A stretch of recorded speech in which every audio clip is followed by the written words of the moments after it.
Essa palestra aqui, né, um pouquinho da minha história. Eu sou trainer do INAP, comecei com programação neurolinguística. No meio dessa série de estudos, falava muito em coaching, eu resolvi descobrir o que era isso. Fiz formação, mais de uma, e atualmente eu trabalho como coach executivo. Trabalho numa grande consultoria internacional, foi comprada, né, na Lee Harrison, era a antiga DBM. Trabalho muito com executivos por que eu estou avisando isso? Porque trabalhar com PNL, vocês vão ver que a Maíra vai contar a história da PNL, né, quando a gente vê que surgiu lá na década de 70, teve meio que um vazio assim na PNL, né? E hoje em dia as pessoas ainda não sabem muito bem o que é, parece que é meio que um gueto, né? Ah, você faz PNL, parece que é meio bruxaria, né? Aquelas coisas meio... Então, não é aquela coisa tão falada, tão revelada. Eu faço PNL, cara, meio então, as pessoas estão chegando nas empresas, eles têm assim, que coisa é essa de PNL? Não quero. Então, existe uma resistência natural, né? Não só à PNL, quanto ao coach executivo. São pessoas que chegam lá, não necessariamente elas querem estar lá, é o RH que manda, é o chefe que manda. A primeira impressão, vou ser demitido. Aí falou, não, meu filho, se fosse, seria uma transição de carreira, que é um coach executivo, né? Tem uma coisa diferente e tal. Então, eu fui aprendendo ao longo do tempo a tornar simples, fácil, quase natural a aplicação das técnicas de PNL. Mas eu quero que seja útil para todo mundo, por isso que eu quero fazer uma pergunta aqui. Quem conhece PNL? Quem já fez? Algum practitioner? Ótimo, então eu vou falar alguns termos, eu não preciso me aprofundar nos termos. Poucos não conhecem, espero que vocês vão aprender um pouquinho. E coaching? Quem conhece, quem é coach aqui? Tá bom, 40%, 50%. E a ideia é o seguinte, que pode pensar assim, eu sou coach, se eu não for coach executivo, eu não preciso prestar atenção. Não, vai ser útil para vocês também, porque a ideia é a questão da liderança. Então a gente pode ser líder de nós mesmos. É um conceito que eu tenho pregado, até em algumas palestras que eu faço, o conceito do protagonismo. Para a gente começar a assumir a liderança da nossa vida, deixar de ser meio que coadjuvante, né? É o chefe que manda, é a mulher que manda, é alguém que fala o que eu tenho que fazer. Então você começar a assumir o protagonismo da sua vida. Então tem conceitos interessantes aqui, por isso que eu peço que me acompanhe nessa próxima hora. Então vamos lá, primeira ideia, né? Como é que a gente consegue começar a quebrar essas resistências? Mostrar o benefício para o outro. Então fazer esse frame, né? Fazer esse enquadramento. Por que vale a pena? Então de cara eu falo para ele o seguinte, esse autor, tem aquela luzinha vermelha aqui será? Mas esse aqui, o livrinho ali do canto, né? Presença Executiva. Esse livro é muito interessante porque ele é o único que eu li até hoje que aborda questões de liderança executiva e cita programação neurolinguística. Vários livros, inclusive os que eu vou citar aqui, falam de programação neurolinguística sem citar. Então eu brinco que eu sou meio que um caçador de quebra-cabeças, né? Eu leio os livros e falo, isso aqui é PNL, mas não fala que é PNL, né? Você vê as técnicas descritas assim, passo a passo, e não fala que é PNL. Então, mas esse livro, Presença Executiva, ele cita. E no início ele já fala o seguinte, seu sucesso, seu fracasso depende exclusivamente da percepção que os outros têm de você. Concordam? Vocês concordam com isso? Sim, não, tem sempre que ficar, não, claro que não, eu sou o dono da minha vida, eu sou 100% responsável pelo que acontece e tal. Mas em ambiente empresarial, a impressão que o chefe tem de você é importante. A impressão que o cliente interno tem de você é importante, né? Então, aí começa a despertar na pessoa o seguinte, peraí, primeiro, eu não trabalho sozinho, e eu tenho essa coisa de percepção, de imagem, e como é que eu vejo percepção? Deixa para eu falar dos filtros mentais da programação neurolinguística, né? Então a gente já começa. Então isso é um pequeno frame, né? Então é importante sempre deixar um enquadramento antes do que você quer. Sempre quando você antecipa o cenário, o objetivo que você quer, facilita você chegar a esse resultado. Michael Hall já acabou de falar aqui, né? Michael Hall é um mestre de meta-estados e enquadramento, ele fala disso o tempo inteiro. E esse livro aqui, Robert Cialdini, alguém conhece esse autor? Robert Cialdini? Quem está inserido no marketing digital conhece bem, né? O cara mais citado do marketing digital, dos gatilhos mentais. Esse cara, ele não tem nada a ver com marketing digital, né? Esse cara é um senhor, é um coroa. Ele é um professor de psicologia social aplicada e estuda persuasão. E ele consegue entender quais são os gatilhos que fazem você influenciar os outros com maior facilidade. E esse livro ele foi traduzido, ele foi lançado em 2015, 2016, se não me engano. Foi em 2016 e foi traduzido para o português esse ano, 2017. E ele tem um argumento sensacional. A persuasão, o negócio é fechado antes de você realmente sentar para fechar. O que ele quer dizer? O cenário que você prepara, o frame, que eu estou falando aqui, é mais importante do que a finalização em si. E tem um caso Você vê como é simples, né? Gosto de simplificar as coisas. Tem um caso no livro que ele fala que eles fizeram uma pesquisa, uma experiência, num shopping, que era para vender pacotes de turismo para lugares exóticos. Né? Foi feito nos Estados Unidos, devia ser para a Austrália ou algo semelhante. E aí as pessoas abordavam e pacote para a Austrália, turismo e tal, e pegaram um escopo de tempo e não venderam nada.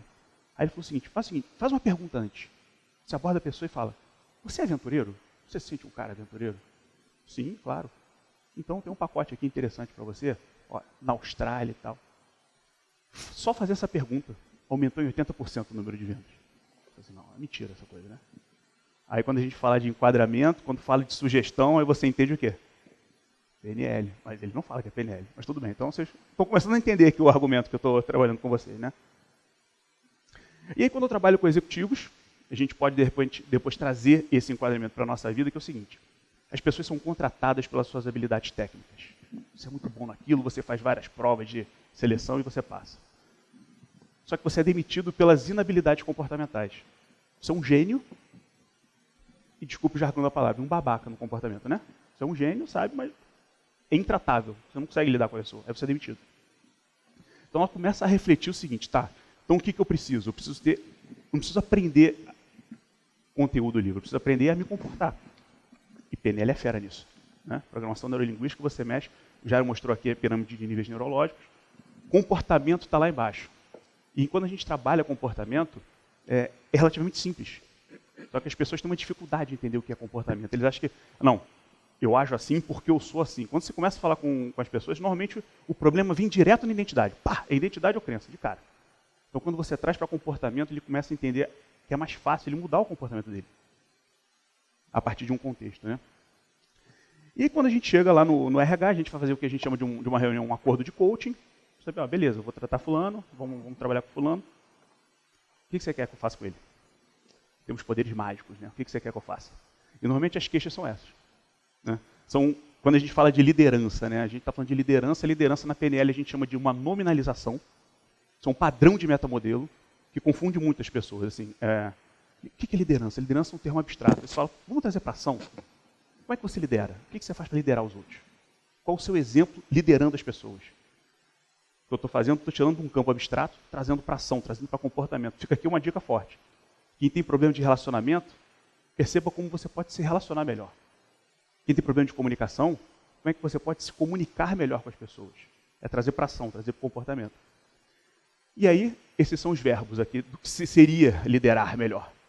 Né? Pensar antes de falar, são pessoas impulsivas que, né, acabam... Enfim, vocês devem ter imagem na cabeça de vocês, de pessoas assim, né, que agem de forma assim, bem impulsiva. Né? Ter proatividade, saber delegar, ter clareza, leveza. Bem interessante, estava no treinamento do Michael Hall e foi fundamental assim, para definir até meu posicionamento como coach, como líder. Né? Quando ele estava trabalhando no APG, ele falou assim, seus estados, né? O que você quer de estado? Eu quero ser um líder assertivo, eu quero ser respeitado, aí só coisa. Aí o Michael Hall, quem tiver a oportunidade de conhecer o Michael Hall vai ver que ele é um cara fantástico, mas é um cara rigoroso, né? É um cara duro, assim. Aí falou assim, eu ouço vários atributos importantes aqui, mas hard skills. Aí fala, vem na minha cabeça, o que impede vocês de terem um pouco de bom humor nessa liderança, né? O que impede vocês de ter um pouco de leveza? Eu quero ouvir esses soft skills. É verdade, né? A gente pode ser um exemplo de liderança. O Jairo deu uma palestra aqui, e eu ouvi risos aí do lado de fora, né? Então, realmente, tem muita leveza e bom humor nessa palestra. É um líder com habilidade soft skill. Então, é interessante quando a gente vê isso aí em livros de liderança, a gente vê isso aí em alguns outros livros, e como chegar. Isso aqui são recursos. A gente para pensar, são comportamentos que exigem certos recursos. Então, a gente vai começar a entrar na questão da presença executiva. O Jairo falou aqui de presença. E é bem difícil levar isso para o executivo, tá? Quando a gente começa a falar de presença, quando você fala que tem que acessar o sinestésico, acessar a emoção, ele já trava na hora. Ele fala assim, não. Como assim, cara? Acessar minhas emoções? Tá maluco? Eu tenho que, na verdade, esconder minhas emoções. Eu penso com a cabeça, eu não penso com o coração. Aí eu fico imaginando o Lucas fazendo o exercício, né, de fazer aquele treinamento né, fazer a pessoa entender. Né, e aí entra todo o frame da neurociência. Você fala, não, cara, você tem muitos neurônios no gut aqui, né, no estômago. Né, você tem no coração, você tem que... E é engraçado, tem estudos que mostram, estudos de processo decisório, se você toma uma decisão. Aí o cara, toma uma decisão. Agora justifica essa decisão. Aí ele para e toma outra. Então, quer dizer, as pessoas até têm um impulso de tomar uma decisão pela emoção. Mas se eu tenho que justificar minha adesão para alguém, eu vou buscar raciocínios lógicos. Aí eu mudo minha decisão. Faz sentido o que eu estou falando? Né? Então, falar para o executivo que, olha, isso aqui que você foi, faz sentido. Mas como é que eu vou justificar? Você vai aprender. Mas aprenda a dar vazão, a dar ouvidos, né, para o seu sinestésico, para a sua emoção. Isso se faz muito com presença. Então, se usa um termo de presença, ele já aceita mais. Não, presença é bom, a emoção é ruim, mas presença é bom. E como é que a gente aceita a presença? A sessão do sinestésico, a sessão do corpo, a sessão do agora. E essa autora aqui, quem conhece a autora? Pessoal aqui, né, Amy Cuddy, ela tem um vídeo no TED Talks sensacional. Até onde eu chequei, era o segundo vídeo mais acessado do TED Talks. Eu vou falar dele aqui no final da palestra. Né, e ela tem esse livro, O Poder da Presença, e é impressionante, ela tem essa frase, né? Presença é habilidade que quando você tem, ninguém nota, mas quando não tem, todos percebem. É tipo líder, que nego fala, adoro trabalhar com fulano, ele não incomoda e tal. Aí você não entende muito bem o que ele faz. Aí ele sai de férias. E nesse período de férias, vira um inferno na vida das pessoas. O departamento já não anda mais, o serviço começa a atrasar. Né? E às vezes, cara, o que aconteceu? Aí ele pensa, o fulano, o líder do departamento tirou férias. É isso, é o cara presente. Né? É o cara que deixa fluir. Ele basicamente não atrapalha. Ele deixa as coisas funcionar. E aqui tem um detalhe. Lembra que eu falei para vocês que várias pessoas citam PNL sem citar PNL? Esse livro é um exemplo clássico. Por quê? Ela é PhD por Harvard, ela é professora de psicologia. E é interessante que os americanos, principalmente, que no Brasil livros de doutorado assim, são um pouco difíceis de ler. Digo como um doutorando, tá? Assim, é difícil, é difícil. Não só os temas pesquisados, mas essa necessidade da norma científica brasileira. Eles têm também. Só que eles têm experimentos muito mais simples. Então, assim, um livro extremamente fácil de ler, cheio de referências acadêmicas. Eu adoro ler as referências acadêmicas. Então, toda a argumentação dela de por que presença e poder pessoal é fantástico, e eu vou mostrar para vocês rapidamente os experimentos dela, a forma de manipular e chegar nesse estado é PNL pura. Então, eu vou falar para vocês os benefícios e vou dedicar atenção na PNL. É como se eu fosse fazer os experimentos com vocês. Faz sentido? Você entendeu os benefícios aplicados da PNL. Então, ela fala que presença resolve isso tudo aí. Aumenta proteção, resistência à dor física, resistência à dor emocional, você tem mais conexão e empatia, toma melhores decisões, você é mais proativo. Você mostra aqui para o RH, você fala que eu vou promover esse cara, né? Imagina, você chega com... Vou promover, quem é? É o cara que eu vou promover. Isso é o que as pessoas ambicionam. É isso que eu quero. Aí tem exercícios, e aqui tem as referências. Eu vou mostrar os PowerPoints, aqui está a referência dos estudos. Quem quiser. Vocês podem tirar foto ou podem mandar um e-mail para mim no final, tá? Eu vou deixar meu e-mail aqui que eu mando a apresentação para vocês, fiquem tranquilos. Podem anotar os insights que vocês estão tendo, é mais interessante. Oi? E pode colocar no site do Congresso, então fica tranquilo. Então fiquem mais atentos aos insights que vocês vão ter. Isso aqui é um experimento bem interessante que eles pegaram. Só rapidamente explicar como é que é feito o experimento de academia, né? Eles querem fazer o seguinte, eles pegam um grupo de controle, esse é o princípio científico. Eles pegam um grupo de controle onde é o seguinte, se eu não fizer nada, quero ver qual é a diferença deles, se eu não fizer nada. E um grupo que eu vou mexer uma coisa. E aí, na média, eu vou tirar o resultado deles, e na média eu quero ver se tem diferença. Para saber se aquilo que eu influenciei faz diferença. Então eles pegaram um grupo que é o grupo de controle. Tipo, não faço nada com ele. Bota a mão no gelo, tira quando quiser. Quando você não aguentar mais. Aí, depois de 45 segundos em média, eles tiravam. Tá doendo. Quem faz aqui um churrasquinho no fim de semana, vai pegar cerveja no balde de gelo, né? Deve entender muito bem essa experiência, né? Como é que é. E aí eles pegaram um outro grupo que eles manipularam. Aí como é que eles manipularam? Vocês vão ver já, na trilha da mudança. Com técnicas de PNL. Manipularam essa pessoa. E eles se sentiram mais poderosos, presentes. Bota a mão no gelo, tira quando você não aguentar mais. Eles resistiram 90 segundos, ou seja, o dobro do tempo. Então, de cara, você pega um experimento simples. Vamos potencializar isso? Será que PNL consegue aumentar em 100% a nossa resistência à dor física? Guarda a semente. Né? Sementinha, plantando. Aí, proteção emocional, isso aqui é interessante. Eles fizeram exatamente num ambiente de trabalho. E a ideia era o seguinte. Você tem um status organizacional. E aí surge um happy hour, a galera faz um happy hour. E você não foi convidado. O quão chateado você fica? Fui excluído da galera, não estou na panela, né? Eles não gostam de mim. E eles viram o seguinte, esse seu resultado para baixo depende do status do outro. Depende do status do outro. Se o cara que está organizando o happy hour for um status hierárquico menor que o seu, você não está nem aí. Tipo, pô, beleza, vai. Não é para mim. Se for igual a você, tu já fica assim, pô, esse cara está aprontando. Esse cara quer me passar a perna. Não tô... Eu tenho que ficar de olho com esse cara aí. Se for um chefe, você fala, vou ser demitido. Acabou. Tipo, acabou meu mundo. Eu vou para o RH agora pedir demissão. Então depende do status do outro. Então isso é bem interessante que a gente trabalha com o PNL, essa projeção de status, né? Tipo, essa hierarquia. Quando você projeta o outro modo que você, quem estava presente ontem na palestra do Lucas, aquele exercício de selfie é fundamental. Se você dominar aquela técnica dele, você nunca mais vai ter esse tipo de rejeição emocional, jamais. Tá? E aí fica uma dica importante, assim, como me sinto à vontade no ambiente? Se sinta anfitrião da festa, né? Se sinta como você que está marcando o happy hour. Eu tô armando, né? Não sei se faz sentido. Tipo, vou entrar num lugar, numa festa, estou deslocado. E se você fosse um anfitrião, como é que você ia agir? Como é que você ia se comportar? Aquela pergunta. E se? Né? Que comportamento você teria? Isso aqui é interessante, né? Isso aqui é a capa da Você S.A., que a empatia é o recurso que as empresas mais querem. E é verdade. É verdade. As pessoas realmente têm uma dificuldade enorme de se comunicar. Não tem... O que mais se ouve é a pessoa que é fria, não sabe se comunicar e tal. E aqui do lado, quem conheceu aquela série Lie to Me? Quem viu? Opa, bastante gente. É do Paul Ekman, que ele lê rosto, né? É microexpressão facial. Então eles fizeram manipulações também de empatia, né? Como é que, com palavras, que a gente vai ver assim com a linguagem. E qual era o teste da empatia? Eles fizeram 2 testes bem interessantes. Eles deram fotos semelhantes àquela, para identificar que emoção é essa que a pessoa está sentindo. Grupo de controle, muito pouco. Grupo manipulado com PNL. Consegue identificar com muita facilidade. Né? Empatia ajuda no rapport também. Então consegue identificar com muita facilidade. E outro grupo, eles fizeram simulações, gravaram simulações em ambientes e mostraram para as pessoas sem o áudio, para você fazer uma leitura de linguagem corporal.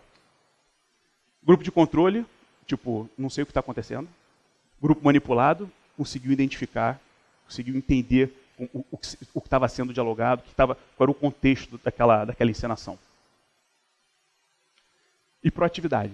Aí tem esses estudos bem interessantes, um ali do vento, né? Eles manipularam bem como se fosse na salinha de um médico, eles botaram um ventilador estrategicamente posicionado para incomodar.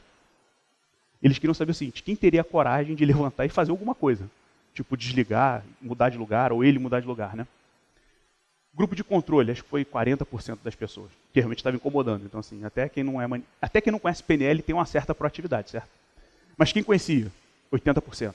Tipo assim, muito alto as pessoas que se sentiam empoderadas, conseguiam tomar algum tipo de atitude. E aqui a escola de debate. Nos Estados Unidos é muito comum a escola de debate lá, tem competições de debate. É bem interessante. Eu digo isso até porque meu irmão se formou lá, e ele fala assim, é completamente diferente, né? Porque nos Estados Unidos eles estimulam a argumentação. Aqui, se você discute, é pessoal. Não fala comigo. Né? Eu fico imaginando aqui, de repente, o Jair e a Luísa falando, vamos ver o que é melhor para o Congresso. Aí, se o Jair dá um pitaco, a Luísa pode falar assim, você não gosta de mim. Eu disse, não, cara, é para o Congresso. É hipotético, tá, gente? Não estou falando, é hipotético. Se vocês entenderem um comentário em benefício de uma terceira causa, a tendência é que aqui a gente leve para o lado pessoal. Faz sentido ou não? Ou vocês acham que eu estou viajando aqui? Né? Então, e lá eles treinam isso. Não, você...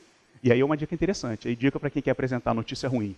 Se a gente trabalha com 3 pontos, né? O Jair falou na escola de palestrante, isso aí é uma boa também. Quando você for dar boa notícia, você aponta para você. Certo? Cara, nossa empresa, 20% de lucro. Sensacional. Lembra no passado, quando a gente caiu? A gente teve 30% de prejuízo? Esse ano a gente teve 20% de lucro. Perceberam a sutileza aqui? O problema é sempre fora de você, meu camarada. O problema é sempre num PowerPoint, é num slide, o problema nunca é você. Agora, vai falar algo bom, você dá um passo para frente. Pô, foi legal pra caramba e tal. Para a pessoa que você está falando, a pessoa está olhando para você, entendeu? Maldade, né? Maldade. Mas enfim, debate. Vou voltar para o debate. Eles fizeram o seguinte, existia a possibilidade. Vocês vão começar o debate. Tipo cara ou coroa, quem começa? Você quer começar fazendo pergunta ou você quer responder? Depois. Fazer a réplica, tréplica. Eles viram o seguinte, grupo de controle. né, a maioria, grupo de controle ficava assim, eu prefiro responder. Porque ele vai falar primeiro, meu adversário, eu já sei o que ele vai falar, eu posso preparar meus argumentos e tal. Grupo manipulado, eu quero ser o primeiro. E deu assim 4 vezes mais a diferença. Então, quer dizer, as pessoas que tinham poder, presença, eles têm mais assertividade, mais proatividade.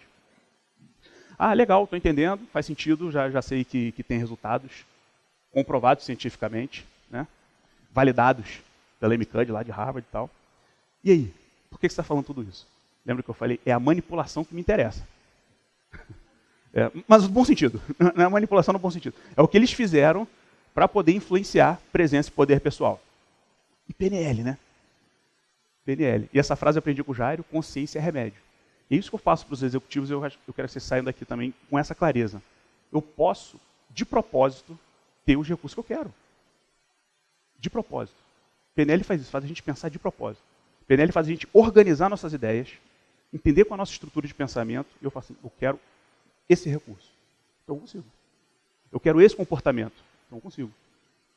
Né? O que está me atrapalhando? Qual é a crença que eu tenho? Eu vou lidar com essa crença. Consciência é remédio. Quem já participou de evento ao vivo, assim, né, dão aquelas pulseirinhas, né? Aquilo é âncora, né? É uma âncora bacana, que o cara usa a pulseirinha. Quando eu fizer o meu, eu vou escrever isso, consciência é remédio. É homenagem ao Jairo, porque essa aí é a frase que eu mais falo e para mim é um grande mantra. Então, como é que é exatamente essa manipulação que eles fizeram? É a tríade da mudança da PNL. Eu diria toda. Eu quase arrisco a dizer que 100% das técnicas de PNL tem, no mínimo, um desses 3 elementos. No mínimo. No mínimo. Ela vai mudar sua linguagem, ela vai mudar seu foco mental e ela vai mudar a sua fisiologia. No mínimo, eu me arrisco a dizer que todas, tá? Mas no mínimo tem uma dessas 3 etapas. E a manipulação feita nos estudos lá que a MCUD apresentou, tem uma dessas 3 etapas. Pela linguagem, pelo foco mental e pela fisiologia, pela postura. Ela, inclusive, é a rainha da fisiologia, né?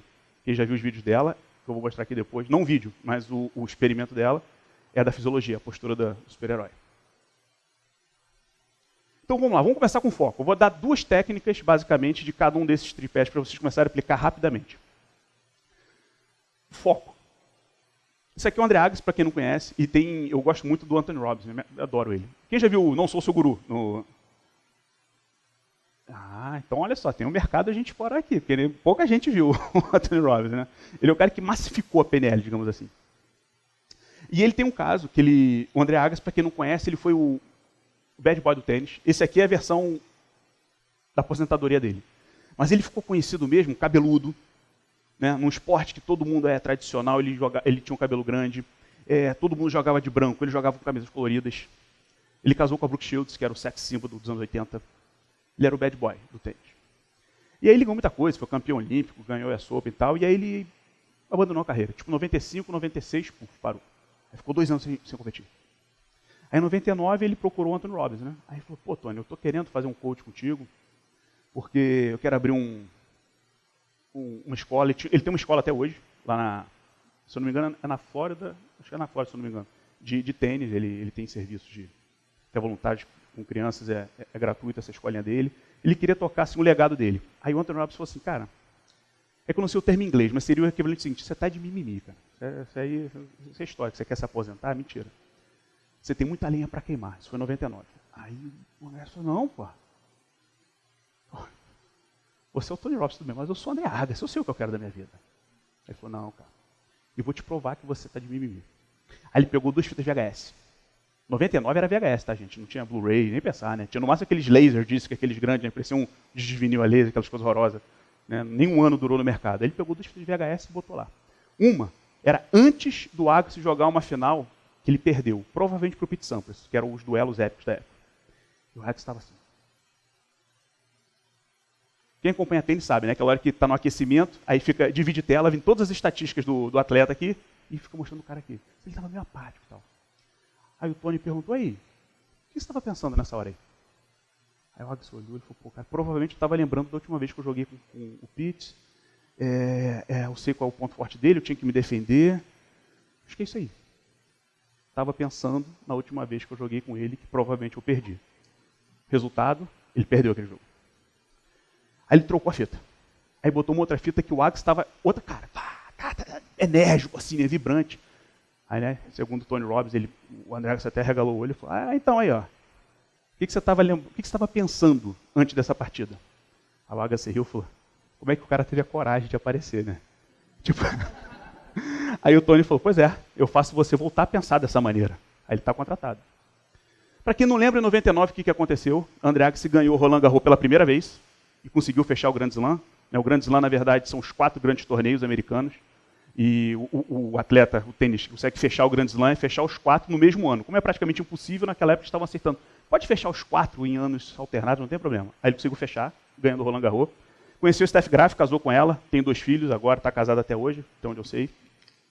Conquistou outros torneios importantes naquele ano e fechou 99 como tenista número 1 do mundo. Ele estava de mimimi. Ele estava de mimimi. Né? Então, com essa sacada aqui, lembra de quando você teve o recurso que você precisa. Lembra. Eu gosto de falar isso para as pessoas, estranho, então eu falo, não, lembra. Eu também estou buscando as âncoras. Quando você começa a lembrar da época do recurso que você queria. Eu quero ter confiança. Lembra quando você teve confiança? 2 dicas. Uma, provavelmente, num contexto diferente do que você está agora, por exemplo, se eu estou numa reunião, conflito de autoridade. Lembra de quando você teve confiança numa reunião. Provavelmente é difícil. Lembra num contexto diferente? Quando é que você teve confiança? Vai ajudar você a reforçar o recurso para o contexto que você precisa agora. Essa é uma dica. E outra, eu estou sempre buscando âncoras, porque conversando com a pessoa, quando ela lembra, eu começo a conversar especificamente, provavelmente tem uma âncora ali, que ela nem sabe que tem. A gente aprende muito em PNL a instalar âncoras. Né? E aí eu sou um cara meio rebelde. Eu falo, poxa, por que a gente vai instalar algo em vez de descobrir as que a gente já tem, né? Com certeza a gente já tem âncoras. É só pesquisar um pouquinho que você vai ver que a gente tem âncora positiva. E agora a terceira, eu falei 2 dicas, já vem outra, né? Over delivery, né? Da bônus, assim. E uma âncora que é pouco explorada e que eu adoro é o seguinte, qual é o cheiro desse recurso? Oi? Por quê? A gente aprende muito o sinestésico do toque, né? Eventualmente tem um visual. Se é uma pessoa auditiva forte, alguma música, né? Uma trilha sonora que deixa a pessoa agitada. Mas se você lembrar do cheiro do recurso que você precisa, esse é muito forte. Porque é uma conexão direta com o cérebro. E a gente sabe que âncora tem que ser distinto. Cheiro é distinto. Cheiro é distinto. Eu vou confessar a vocês aqui qual é a minha âncora da confiança, né? E o cheiro não necessariamente é bom. Eu fui atleta durante muitos anos, fui da seleção brasileira de judô juvenil, né? Não sou mais hoje, obviamente. Dá pra ver que eu não sou mais. Mas eu fui bom no passado, em algum momento. E eu lembro que quando eu queria estar tranquilo, quando eu estava confiante tranquilo, eu estava treinando. E qual é o cheiro do treino? Kimono suado. Não é um cheiro bom, mas é uma boa âncora. Né? Então, para a gente ver, assim, a gente começar a ver o que é qualidade e o que é eficiência, para a gente começar a desassociar o que é bom, ruim, o que é eficiente e o que não é. Então tá aí essas dicas. Aí tem muita gente que fala, eu não lembro. A gente sabe em PNL que nós temos todos os recursos necessários para resolver o que a gente quer. Mas ainda assim eu encontro pessoas, eu nunca fui confiante na vida. Tudo bem, não é? Eu desconfio, mas tudo bem. Como diz o Lucas, try harder. Né? Mas assim, gente boa e tal. Fala, não, então, quem tem? Quem tem? Quem você conhece que tem? E é interessante, quando não precisa ir muito longe, as pessoas acabam buscando algum tipo de líder interno, algum tipo de mentor próximo. Então, pensa nesse cara. Como esse cara age para demonstrar esse recurso que você quer? Isso ajuda muito. Isso em PNL a gente pode falar, é uma segunda posição. Né? Não preciso explicar o que é a posição perceptual para ele, só preciso que ele faça. Ele costuma, né? Isso aí é uma etapa do gerador de novos comportamentos. Eu não preciso explicar o que é toda etapa do gerador de novos comportamentos. Eu vou na etapa principal, vou no elemento principal. Pá. E aqui o exemplo, para quem não reconhece, é o Steven Spielberg, quando ele gravou Tubarão. Quem viu Tubarão? Porra, pelo menos, é quase 100% da sala, exatamente. Porra. 10 vezes, exatamente. Tubarão é um filme que foi o segundo filme do Spielberg. E ele... É interessante, né? Você vê como é que os engenheiros falham também, né? Eu fiz engenharia também, então estou falando dos meus colegas, né, também. Os engenheiros falham. Eles fizeram todos os testes do robô do tubarão numa água doce. Eles foram filmar na água salgada. O que aconteceu? Deu pane no tubarão, né? Eles não conseguiam gravar. Então estava queimando o rolo, estava acabando o orçamento, o prazo estava estourando, ele era o segundo filme dele, e o nego estava falando, olha esse metido esperto aí, ó. Ele vai, ó, tá ferrado, esse cara é o segundo e último filme dele. Tava todo mundo falando que vai ser um fiasco. Então, Tubarão tava fadado a ser um filme que não passa nem na sessão da tarde, sabe? Ninguém vai gastar dinheiro para comprar uns filmes desse, tipo Piranha 2, aqueles filmes horrorosos. Tubarão tava para ser nessa categoria, sabe? Ruim. E aí o Spielberg parou, ele falou, cara, eu tô ferrado. Mas é o seguinte, o que o Alfred Hitchcock faria no meu lugar? Ele foi no mentor dele. O que o Hitchcock faria no meu lugar? Aí ele falou assim, Hitchcock não é filme de terror, é filme de suspense. Ele não ia mostrar, ele ia esconder o problema. Sacada, ele transformou o Tubarão num filme de suspense. E ele escondeu o protagonista do filme. Quem lembra? Tubarão aparece aos 88 minutos de filme. Fica só o naquela câmera subjetiva, você fala, vai dar algum problema, não sei o que é, e você não sabe o que é. As pessoas somem, tem sangue. Só aos 88 minutos de filme aparece o Tubarão. Então ele transformou um problema no principal recurso para ser o sucesso que é Tubarão. Então se você acha que não tem o recurso que você precisa, quem tem? Vai em quem tem. Se inspire em quem tem, no mentor. Aí a gente entra agora em linguagem, né? Percepção é projeção, isso é fantástico. Você entra muito no mérito, né? Mas quando a gente conhece todo o modelo de comunicação da programação neurolinguística, né? Os filtros mentais, a gente sabe que o mapa não é o território. E o nosso mapa, o nosso GPS interno, depende dos nossos filtros. É como a gente percebe o mundo que a gente se comporta. E a forma que a gente se comporta é a forma que os outros percebem a gente. Então, percepção é projeção o tempo inteiro, é um ciclo. A forma que eu percebo o mundo é a forma como eu me comporto, e a forma que o mundo me percebe é a forma como eu me comporto. São ciclos, então a gente tem que ficar atento a isso. E palavras são códigos, que dão significado às experiências. Também é interessante, a gente tem que ter muita consciência com isso. As palavras que a gente fala, aqueles ditados que a gente, né, as pessoas se fazem de vítima, fazem piadinhas, assim, cuidado. Tenha muita consciência dessas palavras. E aqui uma provocação, você consegue ver algo que você não consegue definir? Porque muitas vezes, não só no contexto empresarial, perceba-se de repente no relacionamento, tem alguma coisa que incomoda, mas as pessoas não conseguem nem definir o que é. Não sei, é uma certa... É o que? Diga. É o que está te incomodando? As pessoas não conseguem nem... Inventa uma palavra, então, só para a gente saber o que é. Porque se você não definir, eu não posso nem trabalhar, eu não sei nem... Não se encaixa na minha estrutura aqui para a gente começar a trabalhar. Então, comece a definir as coisas que você tem. Tanto para o mal, para resolver, quanto para o bem, para melhorar. Isso que é um detalhe interessante, né? Vou fazer só um ponto aqui que é muito bacana. A PNL surgiu para modelar sucesso. Ela não surgiu como um elemento terapêutico para resolver problemas das pessoas. Surgiu como um modelo de sucesso. Só que o Bandler e o Grinder falaram assim, como é que eu vou medir isso? Assim, vamos medir terapeuta? Vamos. Qual vai ser o nosso benchmark? Né? O benchmark era os primeiros modelos. Mas como é que eu vou medir? Clientes com problema, clientes com alta. Quanto tempo? A maioria leva 15 anos, tinha alguns que levavam 15 sessões ou menos. Ele, meu benchmark é esses caras aqui. Então eles modelaram Virginia Satir, Fritz Perls e Milton Erickson. Aí essa que é o pulo do gato, né? Como os primeiros modelados da PNL foram terapeutas, as pessoas acham que PNL é terapia, mas não é. Mas é psicologia, os psicólogos, eu não sou psicólogo, então posso falar, mas as pessoas ficaram meio, né? Vocês não podem fazer isso, vocês não estão autorizados a curar a gente, não pode. E aí a psicologia foi modelar a PNL. Aí surgiu o quê? A terapia cognitiva comportamental. Mas tudo bem, mais ou menos é o ciclo, né? Um modela o outro, que modela o outro, e cada um vai seguindo. Então, beleza, então vocês já entenderam. Então, vamos lá. Então, PNL modela sucesso. Então, não é só eu estou ruim e quero ficar bom. Eu posso ser bom e virar fantástico, certo? Não é? I'm the guy. Quem concorda comigo diz eu, né? O Tony Robbins, assim. Say I. Então, olha que interessante essa coisa da gente definir. E como a palavra, o significado influencia na nossa percepção de mundo. Esse aqui é um estudo feito com esse Julius Davidoff, que é um neurocientista. Ele foi na Namíbia, na África, né, fazer um estudo. Ele mostrou... Aqui não sei se está muito claro, mas são variações de tons de verde. São quadrados com tons de verde variados. E um azul. Aí ele pergunta para essa tribo Rimba, qual é o quadrado azul? Ninguém respondeu. Ninguém acertou. Antes que vocês pensem, mas é na África. Não tem nada disso.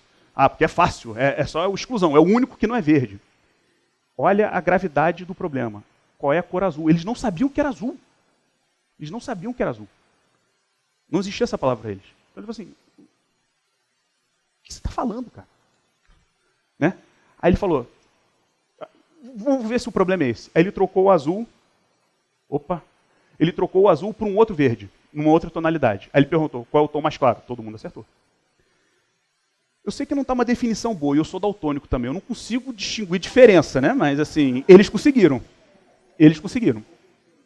Tem pouca diferença, nós todos acertaram. Quando ele perguntou qual é o tom mais claro do verde, todos acertaram. Então é o seguinte, se você não tem uma palavra para definir, você não consegue nem racionalizar, sua cabeça não consegue nem processar aquilo que você está falando. Por isso que palavras são códigos, vamos ter cuidado com as palavras. Aí esse aqui é o do Tony Robbins, né? Ele fala assim, os esquimós têm 51 tons de branco. Não são os 50 tons de cinza, tá, gente? Por favor, são 51 tons de branco. Ele fala, por que o esquimó consegue distinguir isso? Porque a variação do tom de branco pode significar a sobrevivência dele. Pra gente, branco é branco, né? Pergunta para um homem, então, as mulheres falam assim, gostou dessa minha cor pastel? Eu falo, isso é bege, bicho, né? Tipo, e esse meu vestido pérola? Não, o homem não consegue distinguir, né? Mas na boa, a gente não tem muita variedade de distinção de tom. A necessidade faz os esquimós perceberem. E aí o Tony Robbins vem com essa frase que é fantástica. A qualidade da sua vida depende da qualidade do seu vocabulário. Tem um monte de gente que vai começar a ler dicionário aqui, é um bom caminho, tá? Mas assim, comece a ficar atento e presente para o que você fala. Você tem que ficar atento ao que você fala. E aí o Tony Robbins ele vem com ele tem o que ele chama de vocabulário da ressignificação, que é bem interessante. Ele fala assim, pega algumas palavras que você está acostumado a usar, substitui por outras, para amenizar o impacto. Esse aqui é um exemplo. Aí, sejam sinceros, tá? Mulheres, fala, ou homens, né? A mulherada reclama que o homem é ciumento. Você é muito ciumento. Fala assim, meu amor, eu não tenho ciúmes. Eu só cuido de você. Eu tenho, já mudou o estado. Eu tenho zelo por você. Aí aquela pessoa ali morre de inveja de mim. Você fala assim, não, ela te admira. Ela te admira. Né? Ela só não sabe expressar. Eu costumo falar o seguinte, a mensagem é boa. A gente vai aprender, quem já conhece PNL, quem vai começar, né? Um dos segredos da transformação é encontrar a intenção positiva e usar a tríade da abundância. Né? As técnicas são variantes disso. Desculpa quebrar o encanto, mas assim, são muitas técnicas, mas variam disso. Né? Descobre a intenção positiva e faz a tríade da mudança. Várias formas de fazer, são várias, são diversas formas de fazer. Então, eu costumo dizer que até a intenção positiva é o seguinte, a mensagem é boa, a forma de falar que é ruim. Então, perceba, o que essa mensagem está dizendo para você? Qual é o benefício dela? Né? Então, às vezes o cara assim, tu é muito medroso. Fala, não, cara, eu sou cauteloso. Né? Conversa com um Enneagrama, tipo 6 do Enneagrama, quem conhece o Enneagrama, né, que é aquele hipercauteloso, né? O famoso cagão, digamos assim, né? Você, não, eu sou um cara cauteloso só, pô. Né? Hipocrisia, diplomacia. Quando vai falar de network, então, é o que eu mais ouço dos caras. Não, é hipócrita, eu tenho que conversar com um cara que eu odeio e tal. Assim, não é hipócrita, cara, é diplomacia. Ou você acha que os caras, para fechar o acordo para acabar uma guerra, os caras se amam? Os caras estão em guerra, pô. Ué. Então os caras têm que se conversar, não é isso? Tem que se entender, de alguma maneira. Aí, diplomacia, mas diplomacia, eu falei, não, diplomacia... A gente teve um governador no Rio, né, chamado Garotinho, que ele falava que diplomacia é fazer salgadinho. Eu falei, coitado, né? Vulgarizou, né? Diplomacia é um cargo importante, né? Assim, o Brasil é o que é graças aos nossos diplomatas, fato. Né?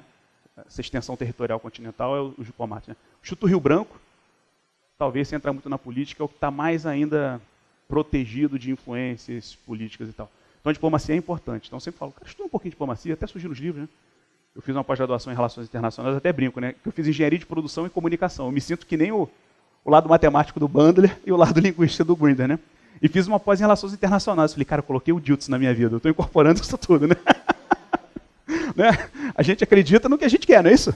Então, quando a pessoa vai falar de network, tem esse problema com hipocrisia, eu jogo uma diplomacia. Eu falo, estuda um pouco de diplomacia, você vê como é Henry Kissinger, esses caras não são hipócritas, eles trabalham sempre no benefício, são duros nas suas argumentações. Mas eles sabem que eles têm que ser desses, têm que conviver. Como é que você vai resolver o problema? Não tem como. Isso aqui é para pais, né? Papai, você me repreende muito. Não, minha filha, eu sou um cara disciplinado, só isso. Sou disciplinado, não estou repreendendo ninguém, estou sendo disciplinado. Né? Pô, você vive me criticando, eu estou colaborando contigo. Essa é uma outra dica boa, né? Quando você percebe que não existe crítica, existe conflito de mapas. Assim, quando você faz PNL, você sabe que não tem mais assim, não, você não está discutindo com ninguém, é só um... Vamos acertar os mapas aqui, é que o meu mapa está diferente do seu, mas eu estou colaborando para a gente expandir o mapa e chegar numa conclusão. Né? Então não existe crítica, existe colaboração. E quando você achar que os outros estão reclamando, fala assim, cara, adorei sua sugestão. E é engraçado que as pessoas dão uma quebrada assim, né? Tipo, parece que está reclamando mesmo, né? Assim, a fisiologia está agressiva. Você fala, adorei sua sugestão, vou pensar nisso, obrigado. É isso mesmo, hein? Aí ele fala assim para sair com a última palavra ainda, né? Aí essa aqui é boa. E olha só como linguagem é importante. Aí vocês já entenderam que dá para ressignificar. E aquilo ali é para amenizar algo ruim, né? O Tony Robbins ali, ele tem para fazer, eu mostrei para vocês, para amenizar algo ruim. Então, assim, a primeira coluna ali são só coisas desagradáveis, ruins, para dar uma amenizada. Mas a gente pode fazer o contrário. Pensa o seguinte, qual é a definição das coisas que vocês acham normais? O que vocês poderiam fazer para serem acima de normais? Eu queria fazer um desafio, tarefinha de coach, sempre faço, né? Faz o seguinte, até a próxima sessão, quando as pessoas falarem bom dia para você, tudo bem? Você vai falar, tá tudo fantástico. Faz isso. E na próxima sessão a gente conversa. As pessoas acham que a pessoa é maluca, né? E aí, bom dia, tudo bem? Tudo maravilhosamente fantástico. Para você também. Aí vai fazer. Né? E aí, como é que tá seu dia? Genial! Aí você... Então, assim, pode ser para amenizar ruim, pode potencializar coisa boa, né? E vamos lá. Esse aqui é o poder da negatividade. Essa Alison Ledgerwood, TED Talks, ela tem um TED Talks muito legal também, que ela fala por que o ser humano tem a tendência a cair no negativo e muitas vezes as pessoas se atolam nele, né? Isso aqui é interessante, porque eu trato de linguagem, e isso aqui é interessante para a gente perceber metaprogramas. Não é nenhuma técnica, né? É uma epistemologia dentro da programação neurolinguística, que a gente tem softwares internos que nos orientam. É um estilo de pensamento, metaprograma, né? Tem pessoas que são buscando prazer ou fugindo da dor. E está tudo certo. Né? E isso aqui eu vou mostrar para vocês, estatisticamente, 75% da população é fugir da dor. As pessoas, né? Então, quando o coach a gente fala muito, o que você quer? Eu fiquei muito frustrado, né? Vou confessar a vocês, um dos meus mestres está aqui, né? Quando a gente aprende coach, assim, primeira sessão, o que você quer? Sua meta. E eu não conseguia descobrir a meta da pessoa. Eu ficava muito frustrado. Assim, o que você quer? Aí a pessoa não sabia. Eu falava, meu Deus, eu sou um péssimo coach, não é possível. Aí chegava lá na quarta, quinta sessão, a pessoa, minha meta é essa. Eu falava, agora eu tenho metade do processo. Mas quando a pessoa sabe o que quer, resolve rápido. Então a dificuldade é fazer a pessoa entender o que ela quer. Aí com o tempo eu fui vendo, falei, qual era a minha dificuldade? Eu estava lidando de uma forma, busca do prazer, para alguém que é fuga da dor. É quase que vender churrasco para vegetariano. Não dá certo, né? Então assim, você tem que entender como é que a pessoa pensa, né? E aí quando eu falei, agora faz todo sentido. Aí fui lá, comecei a estudar metaprograma de novo, falei, agora eu vou aprender esse negócio. Então para a gente entender, então muitas vezes como coach a gente quer ajudar.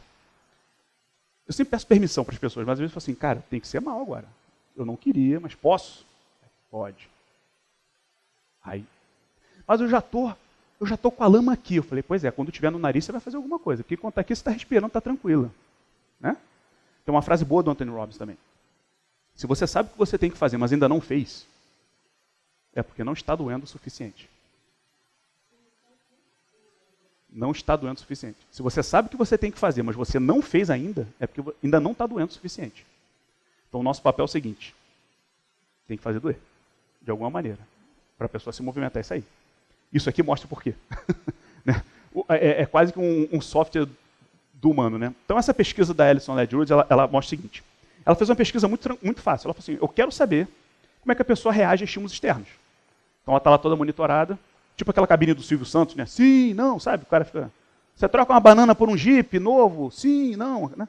Então ela fala assim, beleza. Estímulo externo, ou seja, uma imagem positiva, né? Ou um elogio, ou uma cena romântica de um filme. Então assim, a pessoa ela recebe o estímulo externo. Como é que você se sente? Bem. A pessoa recebe o estímulo negativo. Uma crítica, um palavrão, uma cena violenta, alguma coisa assim. Como é que você se sente? Um grito. Tipo, como é que você se sente? Mal. Aí, porra, beleza, fácil. A emoção humana responde diretamente proporcional ao estímulo externo. Ou seja, recebo um estímulo positivo, me sinto bem. Recebo um estímulo negativo, me sinto mal. Fácil, minha hipótese, tranquila. Vamos testar? Vamos. Inverte. Recebe estímulo negativo. Como é que você se sente? Recebe estímulo positivo. Como é que você se sente? Tem uma coisa errada aí, né? Recebe outro estímulo positivo. Como é que você se sente? Recebe outro estímulo positivo. Como é que você sente? Fala, não é possível. A partir do terceiro para o quarto, neutralizava. Informação importante. A mente humana precisa de 3 estímulos positivos para neutralizar um ruim. Faz sentido? 3 para 1. O que vocês têm que fazer? Tenham âncoras positivas, tenham recursos positivos, tenham fotos positivas no celular, tenha uma frase boa, sabe? Áudio, eu sou maluco, eu tenho áudio eu comigo mesmo. Então, se eu recebo de coach, cara, você mudou minha vida, não sei o quê, eu jogo tudo para esse grupo. Né? Se eu estiver meio mal, eu vou lá, eu ouço alguma coisa, eu olhei e falo, eu preciso de 3 para neutralizar e fazer bem. Linguagem, sério? É coisa de louco. A gente fica meio maluco nesse negócio de PNL, mas é assim, você tem que ter esses estímulos, tenha na manga. Ah, Ronaldo, quando eu ficar ruim eu vou lembrar. Não vai funcionar. Porque você vai buscar um positivo ainda. Tenha na manga, 3 na manga. Esse foi o que a Ellison mostrou. Aí vem outro estudo, isso aqui é de marketing. Isso aí é um estudo de marketing, ele quis saber o seguinte. Pegou o grupo de alunos, dou $50 para você. Como é que você se sente? Eu tenho X de prazer. Aqui, ó. Vem $50. Eu tenho X de prazer. Tiro $50. Como é que você se sente? Eu tenho menos 3x de dor. Outro estudo, independente do da Ellison Ledger, que mostra o percentual de 3 para 1. O ser humano tem uma proporção a sofrer mais pelo algo que ele vai perder do que correr atrás de algo que ele tem a ganhar. Mais um estudo. Faz sentido, gente? E vocês começam a cair. Não serve só para executivo, serve para nós. Então, o que é um grande líder? Para manter o bom estado, para manter o bom humor, tenham sempre recursos na manga. E sabe como é que você pode fazer também? Quando você for dar um esporro em alguém, leve 3 esporro, né? Foi a frase feia, né? Quando você for dar um feedback em alguém, não, feio também, desculpa. Quando você for dar um feedback assertivo em alguém, é bom sempre levar 3 coisas positivas, que a pessoa vai receber a chamada, mas olha só, sentiu a pegada, beleza. Eu confio em você por causa disso, disso e disso. Então o cara vai sair de lá bem. Pô, levei uma chamada, mas estou bem. Outra estratégia bom para líder também. E esse livro aqui, para quem não leu, Inteligência Positiva, é muito interessante. Ele trabalha com o conceito de sabotadores e um QP, que é o quociente de positividade. A ideia dele é interessante, é saber o quanto tempo sua mente está no lado sábio ou quanto tempo está no lado sabotador. E é interessante que a neutralidade não está no 50, não está no meio, está no 75. É mais um estudo que mostra esse percentual de 3 para 1, para a gente ficar atento. Né? E aí postura, a MCUD, né? Faltam 10, eu acho, né? Quase. A MCUD, a postura da Mulher Maravilha, do super-homem, do super-herói, que é a postura para a gente ficar bem, né? E o estudo dela é que se você... E isso era manipulado também no estudo de poder, então eles pediam para as pessoas ficarem 120 segundos, 2 minutos assim, ou assim serve também. Ronaldo, vou fazer isso na rua? Não, vai no banheiro discreto, né? Tipo, não precisa, vai para uma reunião de emprego, você não precisa. Vai pedir aumento para o chefe, tu vai para o banheiro, tranca e fica assim, né? Pô, não precisa ficar na frente de todo mundo. Mas olha só, 2 minutos. Você tem um aumento de 20% na sua testosterona. As pessoas falam, é hormônio masculino. Não, é hormônio do poder. Testosterona é o hormônio do poder, é o da assertividade. É o homem das cavernas, pega a mulher pelo cabelo. Ó, nada de falar assim, essas coisas, né, que são politicamente corretas. Não. É o seguinte, eu quero, eu vou lá e faço, sou eu que mando. Mulher também tem, tá? Isso não é exclusivo de homem. Mulher também tem testosterona. Tem o macho alfa e tem a mulher alfa também, né? Mulher alfa tem testosterona pra caramba. É sério, gente. E você abaixa em 25% cortisol, que é o hormônio do estresse. Né? Então você fazer durante 2 minutos.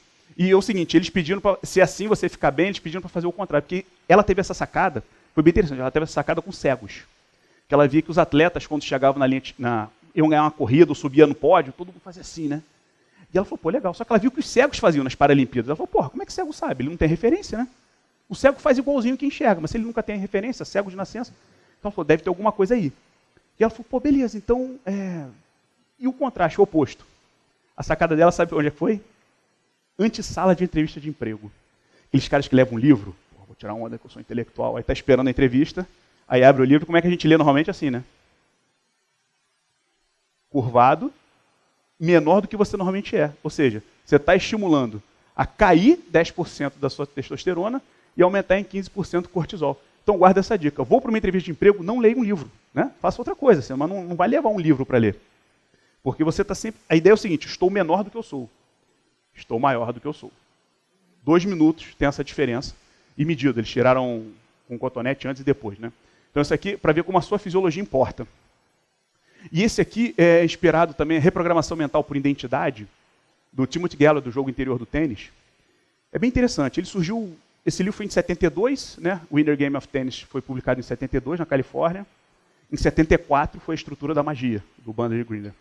Eu ainda acho que ele estudou com esses caras. Porque tem muita coisa de PNL no Inner Game, tem muita coisa de PNL.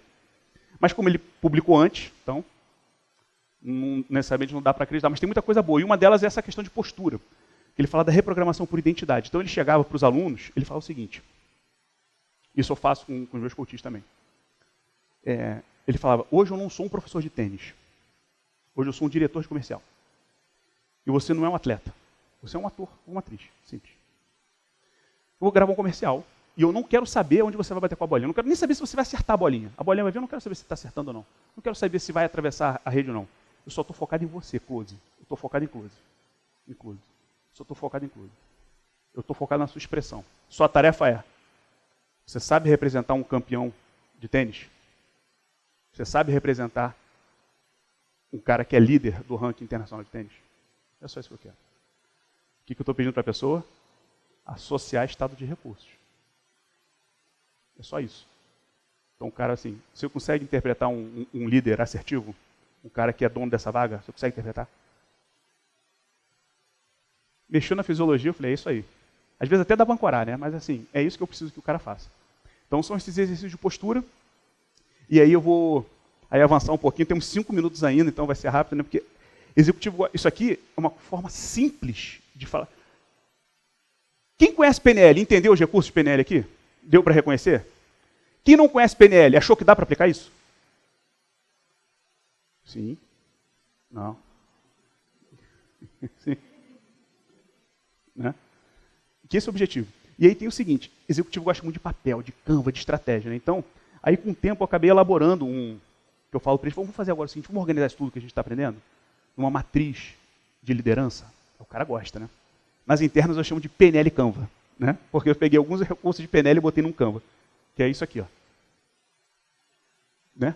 O nome da pessoa é um Canva, o cara vai, design sync, os caras falam, é isso que eu quero. Aí o que eu vou perguntar pro cara? Né?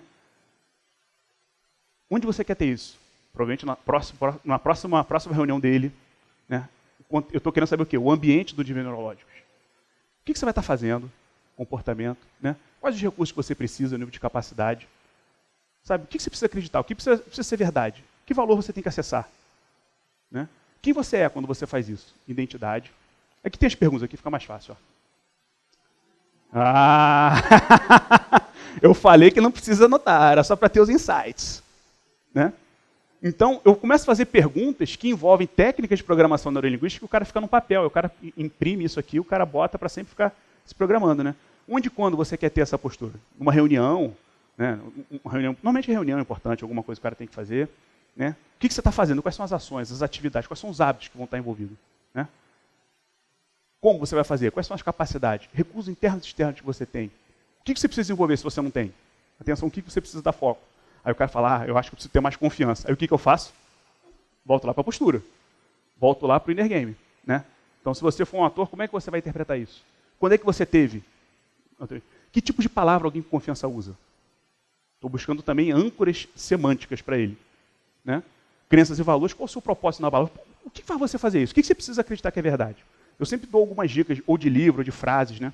O Jário cita muito Guimarães Rosa, eu tenho os meus prediletos também que eu fico citando para o cara se sentir empoderado. Então ele guarda aquela frase. E acaba virando uma crença, porque a gente acha que crença só tem limitante, não tem crença boa também, né? Para a gente empoderar. Né? Quais são os valores? Né? O que você acha que a pessoa vai perceber ali? Sua justiça, honestidade, sua competência. Quem você é quando você alcança o resultado. Eu vou sempre pro lado sistêmico, né? Tipo, com quem mais que vai estar lá contigo? Como é que vai mexer nos seus relacionamentos? E aí eu coloco um pouco de o que ele tem que parar de fazer, porque tem o que eu chamo de pasta de delete, né? Tipo, se você tivesse uma pasta interna, um arquivo interno, tudo que você bota lá e você vai jogar pro lixo depois. O que você joga lá? É aquele conceito da PNL holográfica, né? Tipo, é um conceito desse que nossa mente ela é holográfica, então você bota numa pasta delete ali, tudo que você quer. Vindo da lixeira. Sabotador, que eu trabalho com o sabotador daquele livro que eu mostrei para vocês, mas aqui também pode ser o quê?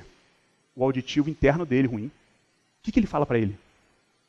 Você não vai conseguir e tal. Aí eu já pego isso aí, eu já consigo trabalhar o quê? Submodalidades auditivas com ele. né? E âncoras. Quando ele lembra, eu falo, pô, legal, tem um símbolo aí? Que metáfora que vem, né? É engraçado, eu adoro também. Muitas executivas adoram o Rock Balboa, então é fácil, né? Quando a gente encontra, já vira o Rock Balboa, já vira uma metáfora, uma âncora pro cara, né?